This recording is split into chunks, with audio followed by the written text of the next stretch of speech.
مرحبا وأهلا بكم في برنامج داخل واشنطن. أنا مضيفكم روبرت ساتلوف. جاء فصل الربيع ولا يزال الأوكرانيون يقاتلون بضراوة.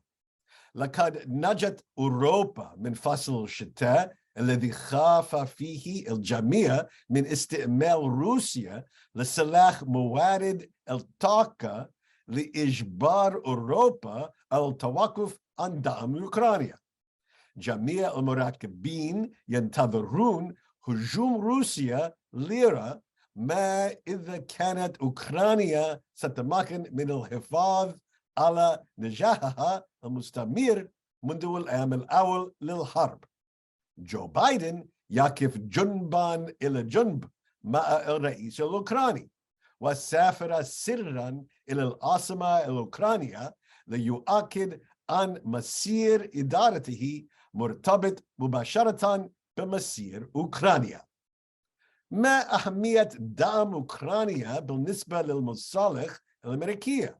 هل يمكننا تأمين ما تحتاج إليه أوكرانيا واستعداد الصراع محتمل مع الصين؟ ما هو احتمال أن يقوم بلد آخر مثل إيران وكوريا الشمالية باستغلال هذا التركيز على روسيا والصين لزعزعة النظام الدولي؟ لمناقشة الحرب الأوكرانية في نطاق هذه الأولويات يسرني أن أستضيف خبيري السياسة الخارجية دينيس روس ووان زراتي. Welcome back to Dakhel, Washington. As they say, it's a complicated world.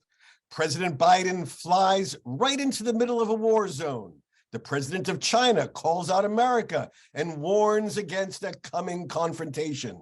Are we on the verge of World War III, or will cooler heads prevail? We have two of those cooler heads with us today, Denis Ross and Juan Zarate. Gentlemen, I'm delighted to have you with us. So in his recent message to the troops, the Secretary of Defense, Lloyd Austin, defined the strategic situation as he sees it. China, he said, is the pacing challenge of our times. Russia is an, quote, acute threat. Iran, North Korea, terrorism are, quote, advanced and persistent threats. We're going to talk about what all this means and what the U.S. actually does about it. Let's begin, Juan. What does it mean to be a pacing challenge? It's not a term that flows off the tongue very easily. What does it mean? Yeah, I think there's been a challenge in Washington to define what the relationship and frankly the confrontation with China looks like. And I think this articulation is the last version of it in terms of lexicon, because we were challenged by it. China is a major trading partner for the United States. It's a major global power. It's a permanent member of the Security Council. At the same time, it's a rising military power. It has grown aggressive in its posturing. It has demonstrated its willingness to flex its authoritarian muscles in places like Hong Kong. And it is clearly seen itself as, if not a challenging power to the United States, a revisionist power in terms of the systems and the way the global order operates. And so when the Secretary of Defense talks about a pacing power, he's not only talking about a military that is growing in its capabilities, its expanse, its technological acumen, but also the systemic, broader global challenge of China. And I think, Rob, what's ultimately happening here, and you're seeing this in the context of Ukraine, but other conflicts as well, is you have these a bipolar security environment or global order evolving, where you have those states that are revisionist authoritarian powers on one side, and the Western powers and the more responsible powers on the other. And in many ways, Ukraine is forcing a refraction of what that looks like globally. So I think that's what American policymakers are trying to explain and trying to base their strategies on, that reconfiguration, that shifting of the global landscape. So, Dennis, what does pacing mean for decision-making, planning, spending, deployments? What's the implication of this? It is it's an interesting formulation, and it's not one that has been used in the past, although what it reflects is this is the standard that we're going to have to measure ourselves against. The pacing challenge means this is the most important priority. It is for all the reasons that I think Juan was saying. What makes this different, we faced the Soviet Union in the Cold War. They were never an economic competitor. China is not only an economic competitor, it thinks it will surpass us economically, technologically. So it is a pacing challenge in the sense that there is a military threat it poses. There is an economic challenge that it represents. It is, as Juan was suggesting, it is focused on, in a sense, trying to redefine what the global rules are going to be away from the United States, against the United States. So what we're seeing is, in fact, on the Chinese side, the sense that they can surpass the United States across the board. We are treating this as the most important challenge we face, even as we also face the other challenges. They're, in a sense, they're not as potent as China, but in a sense, they are also drawn to the Chinese. That adds to why we have to organize the world, in a sense, against what we're facing, but always using this as a standard by which we're measuring what we're going to do. Interesting. I have to say, 400,000 words in the English language. I don't think I've ever used the word pacing as an adjective until I read this. It's alliterative, though, Rob. Pacing power. Fair enough. All right. Juan spoke about Ukraine for a moment. Dennis, let me ask you this. In this context of the pacing challenge, the Biden administration has made a huge wager in support of Ukraine in its struggle against Russia. So how important is to U.S. interest is support for Ukraine, and how does it connect to this larger pacing challenge? Well, in a sense, it's based on a kind of principle. We want the world to be based on a set of norms. One of those norms is fundamentally that not just that there's a territorial integrity that every country has, but also big nations don't get to gobble up small nations. They don't get to dictate what happens next to them. China wants to create, along with the Russians, an alignment that is against American-dominated rules of the game. What we call a rules-based order, they see as America dictating to them, and China is drawn to the Russians as a natural ally in resisting that. Russia wants to basically have Ukraine disappear. We have to demonstrate that's never going to happen. We have to demonstrate aggression of this sort not only won't be tolerated, but you lose if you pursue it. So it is connected to the broader challenge, and in a sense, the Chinese are demonstrating that by their being supportive of the Russians. Now, one last point on this. They're supportive of the Russians, but not without some qualification. The fact that they came out with a 12-point peace plan suggests that they themselves feel a little bit defensive. They know they can't easily stand up and justify the idea, okay, it's okay to just go take your neighbor. They may want Taiwan, which they consider to be part of China, to be absorbed into China, but they're also looking at the reality that many other countries on the world stage are looking at this, and China doesn't want to be associated with the idea that they will simply ignore the rights of countries, around the world. So here they are, they're trying to have it both ways. We want to demonstrate that they can't. That's one of the reasons we're putting out that they're even contemplating the idea of providing lethal assistance to the Russians. They have been very defensive about that as well, trying to say, no, we're the ones who are providing weapons to the Ukrainians, as if it was Ukraine that attacked Russia, as opposed to Russia, which launched aggression against Ukraine. So, Juan, how important to the Biden administration is success in Ukraine? I mean, is it as important as a success in Iraq was to the Bush administration in which you served? Is it like LBJ in Vietnam that could undermine his term in office if Ukraine doesn't succeed? How important is it to President Biden?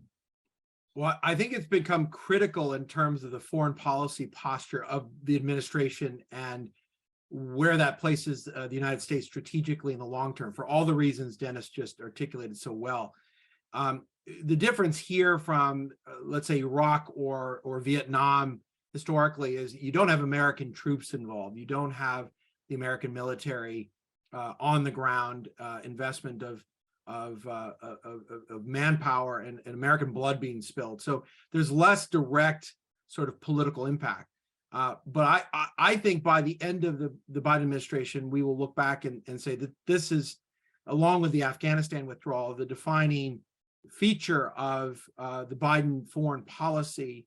And we will judge their foreign policy based on the success of whether or not Ukraine has been able to defend itself, whether or not Russia has been weakened, whether or not the NATO and other alliances that we have been strengthened.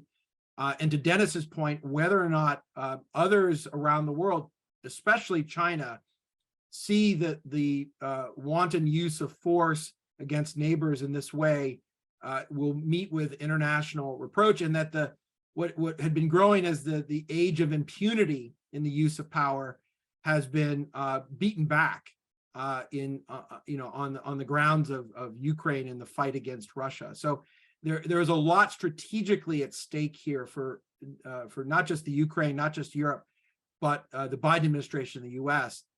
And I think we will judge the success of the Biden administration foreign policy based on what happens in Ukraine.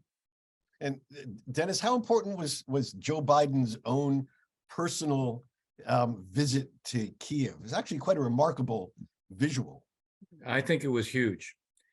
It conveyed not only a kind of steadfastness, but it conveyed courage.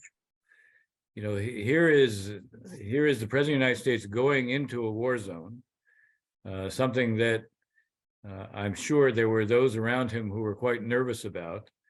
But I think he was determined to do this.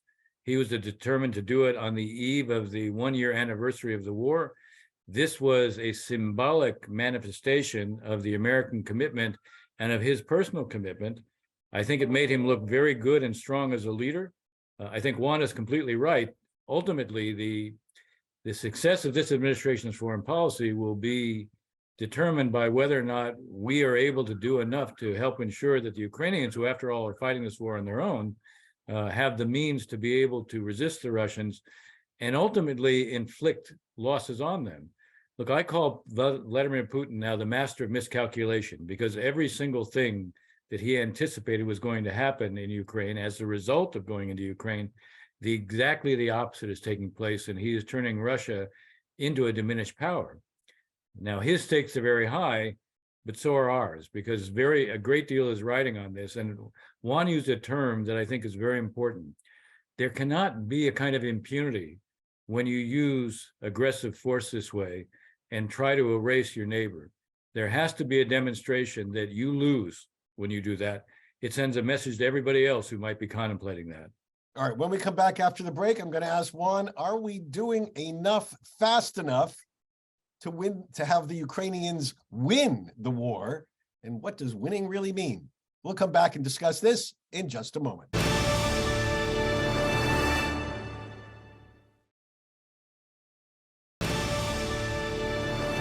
Again, my guests today include Dennis Ross. Dennis is my colleague and counselor to the Washington Institute for Near East Policy. Dennis has 25 years of bipartisan experience at high levels of government, including White House tours in the Obama, Clinton, Bush, and Reagan administrations, and service as the president's special envoy for Middle East peace. Also joining us is Juan Zarate.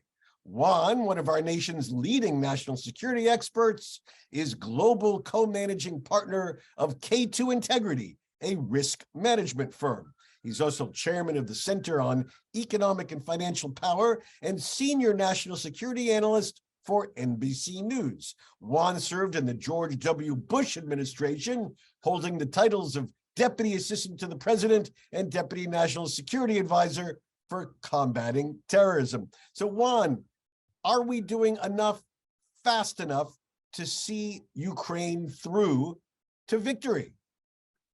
I think not. I think the administration, the U.S., the European powers have done quite a bit on military support, on the use of aggressive sanctions and financial measures to try to weaken the Russian economy, in terms of moral support, in terms of investigations of human rights violations.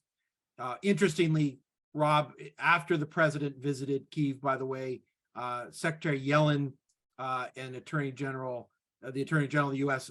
visited Kyiv for symbolic reasons to demonstrate that we're doing as much as we can in different domains of power. So there's a lot being done, but I don't think it's being done fast enough. And I think one of the criticisms that has been leveled against the administration is that the assistance militarily has been too incremental, that they have waited too long to get the right kinds of munitions and equipment into the hands of Ukraine and the soldiers on the ground.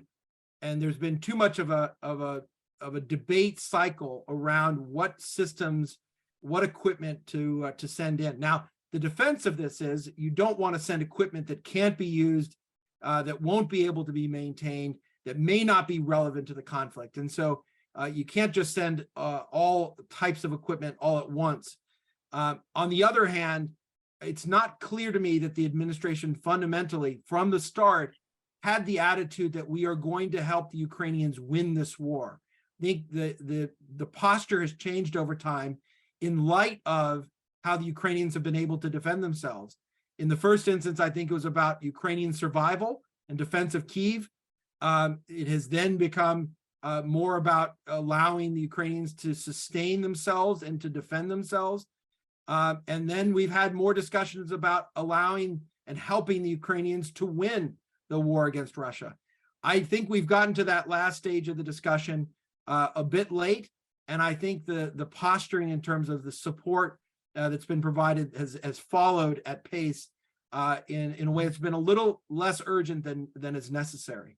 And Dennis, do you think the objective here should be Ukrainian victory or driving the Ukrainians and Russians to the bargaining table to figure out some long-term modus vivendi?